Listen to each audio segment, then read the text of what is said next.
आप सभी का एक बार फिर से स्वागत करते हैं अपने क्लास में।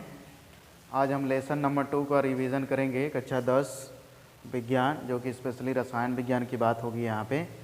इसमें हम प्रश्नों के माध्यम से यानी NCERT पाठ्यक्रम पर आधारित जो प्रश्नोत्तर होते हैं उसकी बातें करेंगे, ठीक है। और इसी के प्रश्नों के माध्यम से ही हम पूरे इस पाठ का हम रिवीजन कर लेंगे, ठीक है। तो प्रश्नों से शुरू करते हैं।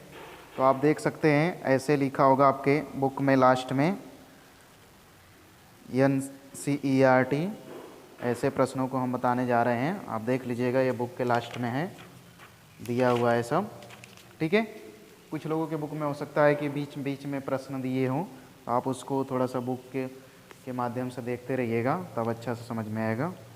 मैं प्रश्न पढ़ रहा हूँ। पहला, आपको 3 परख नली दी गई है। इनमें से एक में आश्रित जल एवं शेष 2 में, एक में अम्लीय विलयन तथा दूसरे में क्षारीय विलयन है। यदि आपको केवल लाल लिटमस पत्र दिया जाता है तो आप प्रत्येक परख नली में रखे गए पदार्थों की पहचान कैसे करेंगे। यह प्रश्न कह रहा है कि आपको 3 परख नलियाँ दी गई हैं, ठीक है। 3 आपको परख नली दी गई है, इस तरह से 3 परख नली है। एक में शुद्ध जल है जिसे आश्रित जल बोलते हैं। आश्रित जल, अम्लीय विलयन और क्षारीय विलयन है। आपको लाल लिटमस पेपर दिया गया है, आपको यहाँ ध्यान देना है, लाल लिटमस पेपर। आपके पास लाल लिटमस पेपर है, ठीक है। इसके माध्यम से आपको बताना है कि किस परख नली में अम्ल है, किस में क्षार है और कौन सा आश्रित जल है या पानी है, शुद्ध कह सकते हैं, ठीक है। आप क्या करोगे, सबसे पहले ये लाल लिटमस जो पेपर होता है इसको बारी बारी से सारे विलयन में डालोगे, ठीक है। तो आप जानते हो लाल लिटमस को नीला करता है वह कौन सा विलयन होता है, क्षारीय विलयन होता है। जैसे मान लेते हैं हमने बारी बारी से तीनों में लाल लिटमस पेपर को डाला, जिस भी विलयन में लाल लिटमस पेपर क्या हो जाए, नीला हो जाएगा, ठीक है। लाल लिटमस पेपर नीला हो जाएगा तो उसे हम क्या कर देंगे, क्षारीय है, यानी बेस है, बेसिक इसका है, नेचर।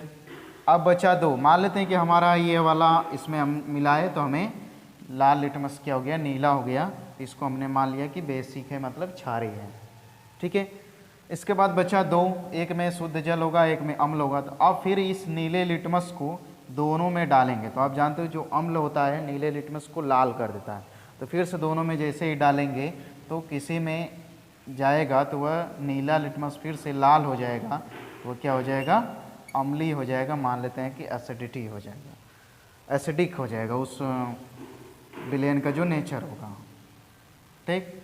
फिर इसके बाद जो बचा उसको हम बोल देंगे आश्रित जल, या उसमें लिटमस पेपर का रंग बदलेगा ही नहीं।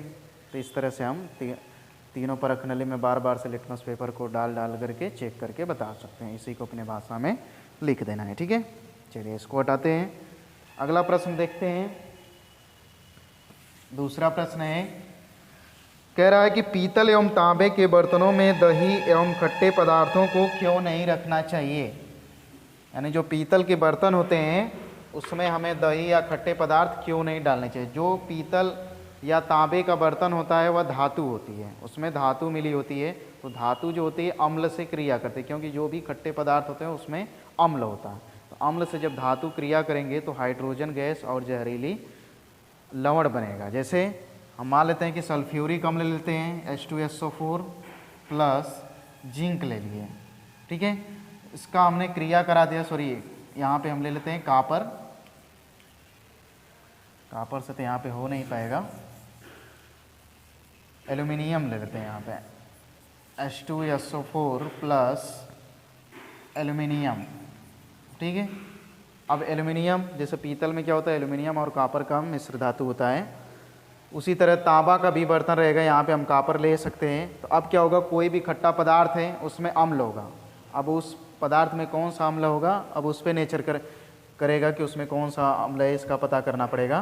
तो मान लेते हैं हमने कि कोई भी अम्ल, मान लेते हैं H2SO4 ही है एक मानने के लिए, और इसमें हमने एल्यूमिनियम का मतलब तांबे का बर्तन हो चाहे पीतल का बर्तन हो उसमें रखे, तो क्या होगा, इसमें से हाइड्रोजन अलग हो जाएगा तो हाइड्रोजन गैस अलग होगी और एल्युमिनियम सल्फेट हमें प्राप्त हो जाएगा। ठीक है, ऐसे करके SO4 का थ्राइस अपना बैलेंस करने के लिए कर लेंगे आप। हाइड्रोजन गैस क्या होगी, बाहर निकल जाएगी। तो इस तरह से हम तांबे के बर्तन में या फिर पीतल के बर्तन में खट्टे पदार्थ या दही को क्यों नहीं डालते हैं, क्योंकि उसमें से हाइड्रोजन गैस और जहरीली लवण बनता है। इस वजह से हम तांबे के बर्तन और पीतल के बर्तन में खट्टे पदार्थ या दही को नहीं रखते हैं। ठीक है, इसका उत्तर यही हो जाएगा, आप बता दोगे। ठीक है, अगला प्रश्न है, धातु के साथ अम्ल की अभिक्रिया होने पर सामान्यतः कौन सी गैस निकलती है, एक उदाहरण के साथ समझाइए। इस गैस की उपस्थिति की जांच कीजिए। आप क्या करेंगे, ले लीजिए इसी प्रश्न को। ठीक है, यही रिएक्शन से काम चल जाएगा। चाहे तो कोई और भी ले सकते हैं, यहाँ पे हम कॉपर ही ले लेते हैं। तांबा, यहाँ पे थोड़ा सा तांबा नहीं करेंगे, प्रश्न में दिया हुआ है धातु के साथ अम्ल की अभिक्रिया होने पर हमें प्रैक्टिकली बताना है। तो आप क्या करेंगे, जैसे H2SO4 ले लिए, इसमें जिंक डाल दिए। ठीक है, Zn, तो ये क्या करेगा, जिंक सल्फेट बना लेगा और हाइड्रोजन बना लेगा। ठीक है, तो वही प्रश्न कह रहा है कि धातु के साथ अम्ल की अभिक्रिया होने पर सामान्यतः कौन सी गैस निकलती है।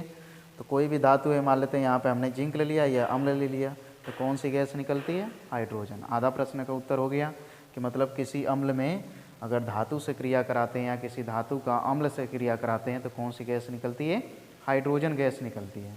ठीक है, इसका प्रैक्टिकल करना पड़ेगा, करना हो आपको तो इस तरह से आप एक परख नली लेंगे। ठीक है, यहाँ आप देख सकते हैं फिगर में दिया हुआ है, यहाँ पे आप देख सकते हैं। इसमें क्या है कि इस तरह से परख नली है, यहाँ पे स्टैंड लगा हुआ है, इस तरह से निकास नली है। यहाँ पे एक और बर्तन रहेगा, बस ये चिपका रहेगा, लटका नहीं रहेगा इस पर। अब यहाँ पे क्या है, साबुन का घोल होगा। यहाँ पे किसका होगा, साबुन का घोल। यह परख नली है, इसमें हम H2SO4 और जिंक डाल करके अभिक्रिया कराएंगे तो इसमें गैस निकलेगी, जो गैस क्या करेगी, इस साबुन के घोल में जाके मिल करके बुलबुले के रूप में बाहर निकलेगी।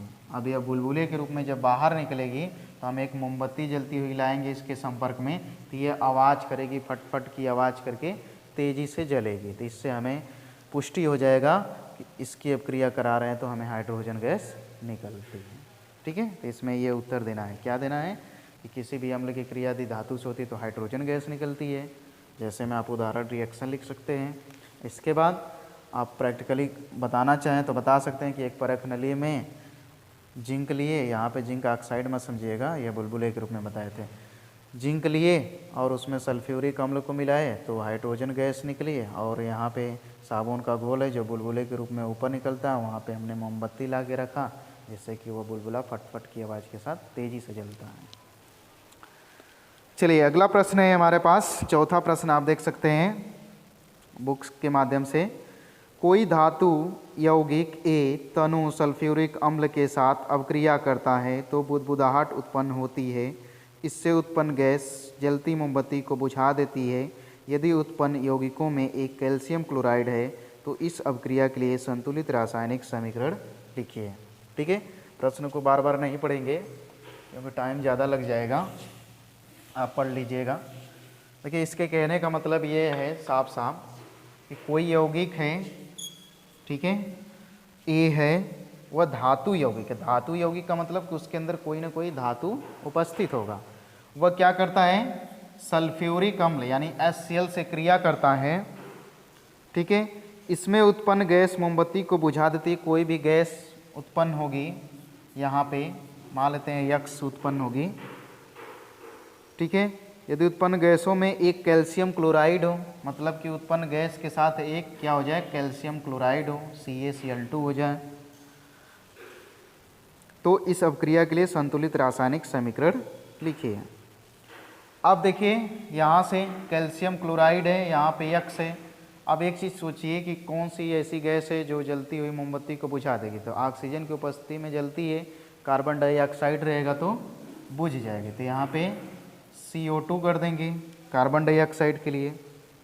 अब इसको बैलेंस करने के लिए अब क्या करना पड़ेगा, यहाँ पे A क्या लेंगे, देखिए यहाँ पे कैल्शियम है तो हमें कैल्शियम वाला ही कोई यौगिक लेना पड़ेगा। CO2 है, इसका मतलब यहाँ तो हम CO2 डालेंगे नहीं, तो CO2 ऐसा कोई यौगिक होता नहीं है। ठीक, तो हम क्या कर लेंगे, CO2 की वजह से यहाँ पे कैल्शियम कार्बोनेट कर लेते हैं, प्लस HCl कर लेते हैं। अब इसको थोड़ा सा बैलेंस करते हैं। यहाँ पे देखिए CaCl2 तो रहेगा ही, तो CaCl2 कर दीजिए। 2 कैल्शियम है तो यहाँ पे 1 कैल्शियम, तो यहाँ 2 लगा दीजिए, यानी यहाँ पर भी 2 हो जाएगा।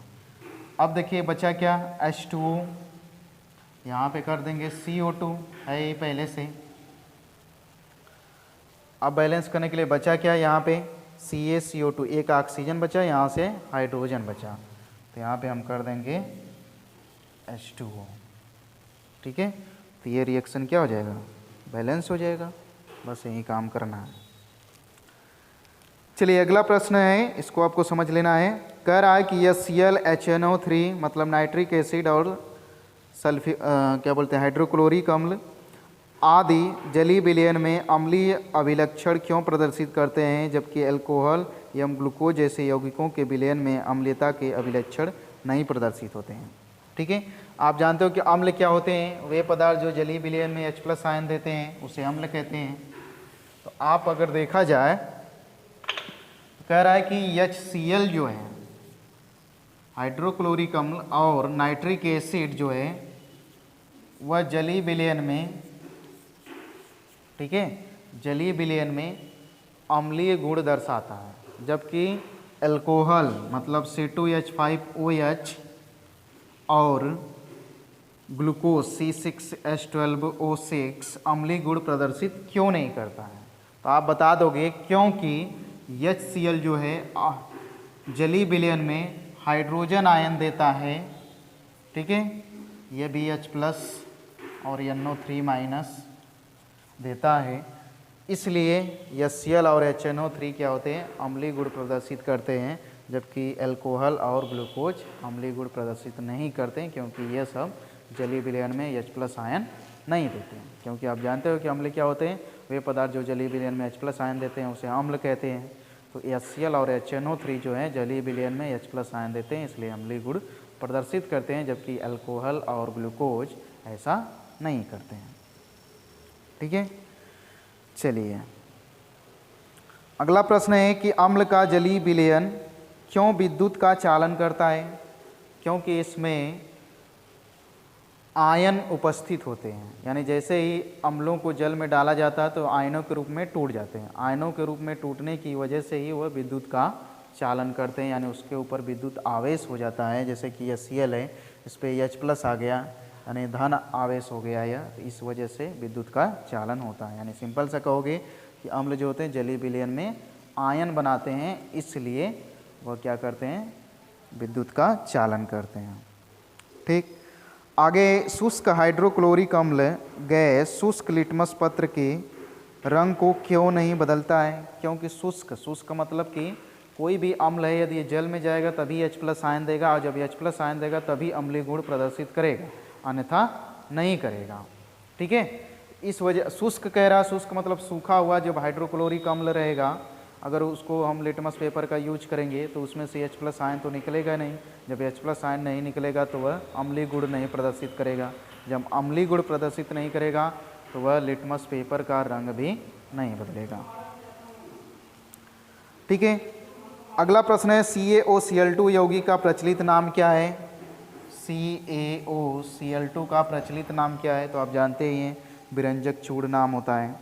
आगे यही प्रश्न है इसी पे कि उस पदार्थ का नाम बताइए जो क्लोरीन से क्रिया करके विरंजक चूर्ण बनाता है, मतलब इसको बनाता है, तो कौन सा पदार्थ है, तो आप जान लीजिए कैल्शियम हाइड्रोक्साइड CaOH का 2 प्लस Cl2 मिलेगा, तो ये पदार्थ बनेगा CaOCl2 प्लस H2O। ये बुक से आप देख सकते हैं। चलिए आगे प्रश्न है कि कठोर जल को मृदु करने के लिए किस सोडियम यौगिक का उपयोग किया जाता है, तो सोडियम कार्बोनेट का प्रयोग किया जाता है। आगे सोडियम हाइड्रोजन कार्बोनेट के विलयन को गर्म करने पर क्या होता है, इस अभिक्रिया के लिए समीकरण दीजिए। यदि इस पाठ को पूरे पढ़े होंगे तो ये अभिक्रिया 2-3 बार तो आया ही होगा।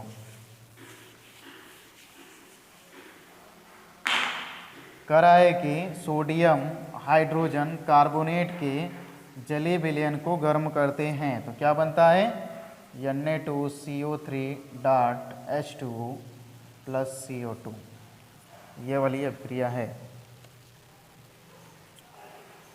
आगे प्लास्टर ऑफ पेरिस की जल के साथ अभिक्रिया। तो आप जानते हो प्लास्टर ऑफ पेरिस जब बताए थे तो उसमें जल से क्रिया कराते हैं तो जिप्सम बनता है, फिर जिप्सम को गर्म करते हैं तो प्लास्टर ऑफ पेरिस। दोनों अभिक्रिया बारी बारी से आया होगा, एक बार बनाने की, एक बार उसको तोड़ने की। चलिए तो ये ख़त्म हुआ। आगे कुछ ऑप्शनल प्रश्न हैं। कह रहा है कोई विलयन लिटमस, लाल लिटमस को नीला कर देता है, इसका पीएच होगा। ठीक है, तो इसको बता रहे हैं अभी।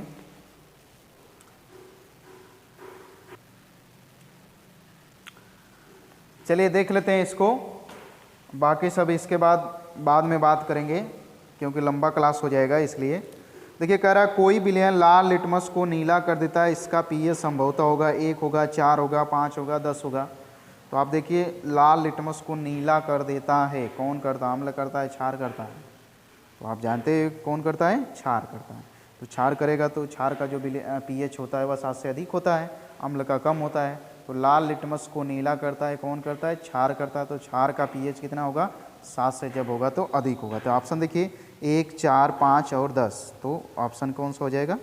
10 वाला। ठीक है, और बाकी प्रश्न है, समय ज़्यादा हो गया है, क्लास बड़ा हो जाएगा, इस वजह से मैं इसको समाप्त कर रहा हूँ। अगले क्लास में मिलेंगे तो इसके बारे में और बताएंगे। ठीक है, तो हम इस क्लास को यहीं पे समाप्त कर रहे हैं। अंत तक बने रहने के लिए आप सभी का एक बार फिर से बहुत बहुत धन्यवाद।